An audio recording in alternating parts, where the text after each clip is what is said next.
Vous êtes vraiment des petits coquins. Et oui, je sais pourquoi vous avez cliqué, hein. Ah bah oui, j'ai fait exprès. Je savais que vous alliez cliquer. Et oui, messieurs, dames, nous allons voir les arguments d'une patriote républicaine, MAGA, des États-Unis. On va voir les arguments qu'elle a à nous proposer. Ça a l'air quand même d'être du solide. Hein, vraiment, ça a l'air de peser bien lourd comme argument. Bref, on va regarder. Mais avant ça, eh oui, je vais pas vous donner tout de suite le sucre. Hein. Non, non, non, non, non, vous inquiétez pas, je vous montrerai tout après. D'abord, on a des petites choses. Des petites choses à voir. Comme notamment ceci. Mark Zuckerberg, eh bien, un avocat porte plainte contre Mark Zuckerberg et Meta. Là, vous allez me dire quoi?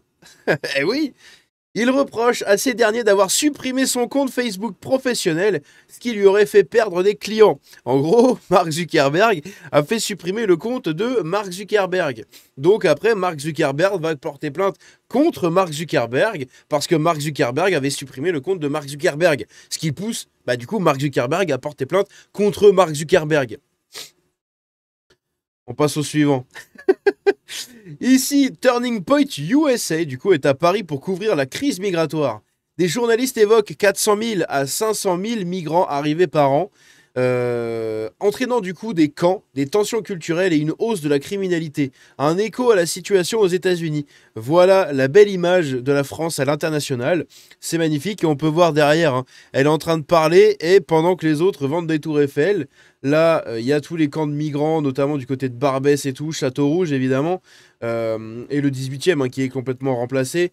Bref, c'est assez incroyable. L'image que Paris renvoie en fait à l'international, c'est un désastre touristique, un désastre pas culturel quoi. En gros, hein, c'est vraiment une honte. Bref. Ici, on a en pleine manifestation à Boston Market une scène qui vous laissera sans voix. Les musulmans tiennent leur smartphone dans la caméra avec des Israéliens morts souriant froidement en se moquant. C'est une image de la haine, un symbole d'antisémitisme et de mépris radical pour la vie humaine. Voilà, et c'est des gens comme ça qu'on fait rentrer un peu partout dans les pays européens. C'est magnifique.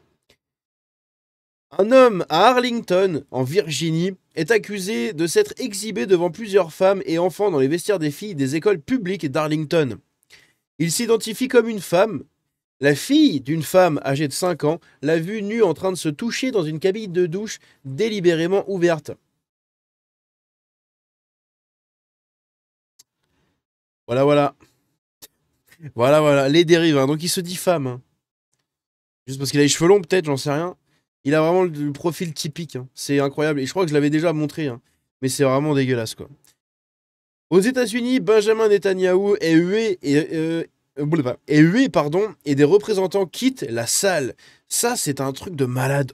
À l'ONU, vous avez un dirigeant d'un des pays du monde et d'un des pays membres de l'ONU qui est conspué, hué, et vous avez plein de dirigeants qui s'en vont. C'est pas genre 2, 3, c'est des dizaines. Regardez ça. Please, order in the hall. Silence dans la salle, s'il vous plaît. Order in the hall. Silence dans la salle.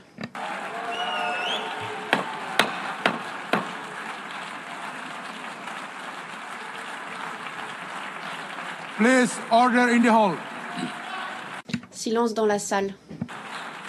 Vous avez vu le nombre de gens qui quittent quand même la salle de l'ONU simplement parce que Benjamin Netanyahou parle. Voilà. Regardez tous ces gens là, tous ces collabos. Bon après, inutile de vous dire qui sont ces gens. Hein. La plupart c'est des pays arabes, hein. Des pays musulmans du moins. Please, order in the hall. Silence dans la salle. Bref, blablabla. Et on voit du coup ils quittent tous. Hein. Il y en a vraiment une chier. Ils se retrouvent face à une assemblée de l'ONU assez vide au final. C'est quand même ouf que ça arrive comme ça, quoi. Ils ont vraiment aucune gêne. Ici, nous avons Carole Levitt, qui est donc la porte-parole de la Maison-Blanche. C'est la porte-parole de la Maison-Blanche. Ça change de la porte-parole qu'on a en France, hein. Eh oui, hein. Entre elle et elle, Vous choisissez qui? Alors la question est vite répondue, je crois. On choisit elle, bien évidemment, je le sais. Je le sais, tout le monde sait. Et il y a quelqu'un qui dit, je rappelle qu'on a eu le droit à ça. Et si vous insistez, je posterai des photos en bikini. Voilà. Je sais plus comment elle s'appelait, elle, là. Putain, j'ai oublié son nom. Ah oui, voilà. Sibeth Ndiaye. Des nostalgiques, voilà, rappelons-le que cette personne était en gros l'équivalent du ministre en gros des armées aux États-Unis. Ah, c'était un trans, hein. C'était un trans qui militait pour la Pride, etc., etc. Et là, du coup, vous avez la porte-parole du gouvernement américain, ou la Maison-Blanche, la porte-parole ici du ministre des Affaires étrangères de la Fédération de Russie, et la France. Cocorico, Would. Oh merde. Donc oui, ils ont des arguments, ma gars. Hein. Ils ont vraiment des arguments. Hein. Cette scène se passe devant la Trump Tower dans la ville de New York City. Regardez ça, devant la Trump Tower. C'est de la provoque. Hein.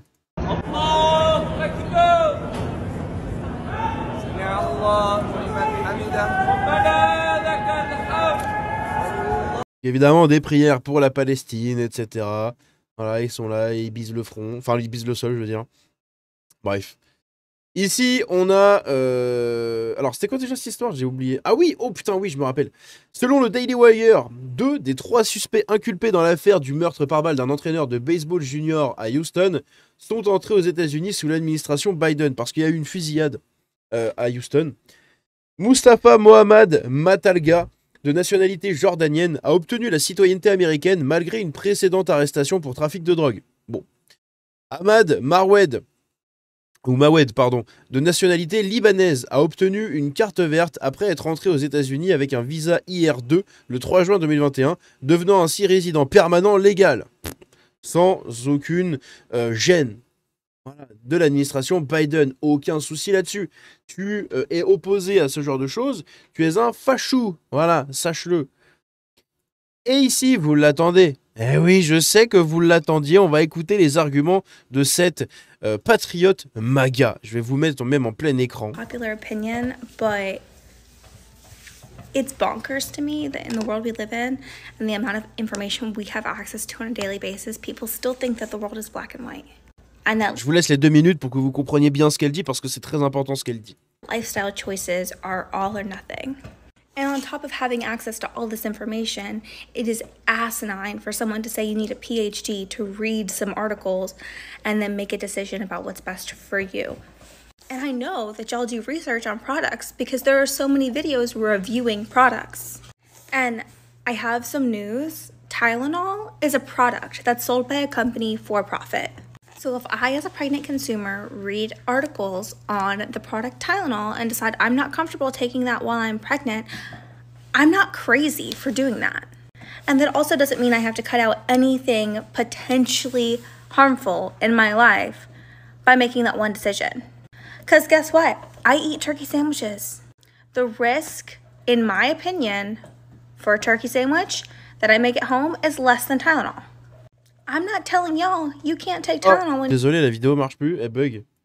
Ok. My making the choice to not take Tylenol does not affect you in any way. Just like my choosing to buy apple juice. Choose to buy my son apple juice with no additives, that doesn't mean I can't go buy him those go-go squeezes. Or give him a chicken nugget every once in a while. You're allowed to make better choices for your family without diving headfirst into the crunchy community. And I'm not saying there's anything wrong with the crunchy community. I'm saying I'm not there yet. And in my opinion, the only way for me to get there is if I had land to grow livestock and my own grain and mill my own flour and plant all my own vegetables. I don't have access to that right now. So there are things you have to overlook and things you have to prioritize based on decisions you make for yourself. I would not be comfortable taking beta blockers pregnant. However, I am going to take my prescribed Adderall when I am not pregnant and breastfeeding. My body right now is hosting another person. So my decisions for myself and my decisions for my kids don't necessarily have to line up. I can want my kids to be healthier than I am. And if that means buying them better products while I'm drinking energy drinks, then so be it. But I'm not going to do that while I'm pregnant and breastfeeding. Bon, j'espère que vous avez tout bien compris, parce qu'en vrai, c'était très intéressant. Malheureusement, je ne parle pas anglais, mais j'ai tout écouté, j'ai tout regardé. Non. Aïe, aïe, aïe. Non, mais en gros, elle parlait justement des trucs au niveau des femmes enceintes, avec le fameux paracétamol, hein, que je vous en avais déjà parlé avant. Mais bon, j'espère que vous avez compris ces arguments. Ils sont très convaincants, ces arguments. Et oui. Et non, ça après, ce sera pour une prochaine vidéo. Voilà, pour une prochaine vidéo. Bref. Voilà, donc, cette patriote MAGA a de sacrés arguments. N'hésitez pas à me dire ce que vous avez compris. Et si vous êtes d'accord avec elle, moi, personnellement, elle pourrait dire n'importe quoi. Je pense qu'elle me convaincrait. Bref, dites-moi ce que vous en pensez dans les commentaires. Et je vous dis à la prochaine. C'était Django. Ciao.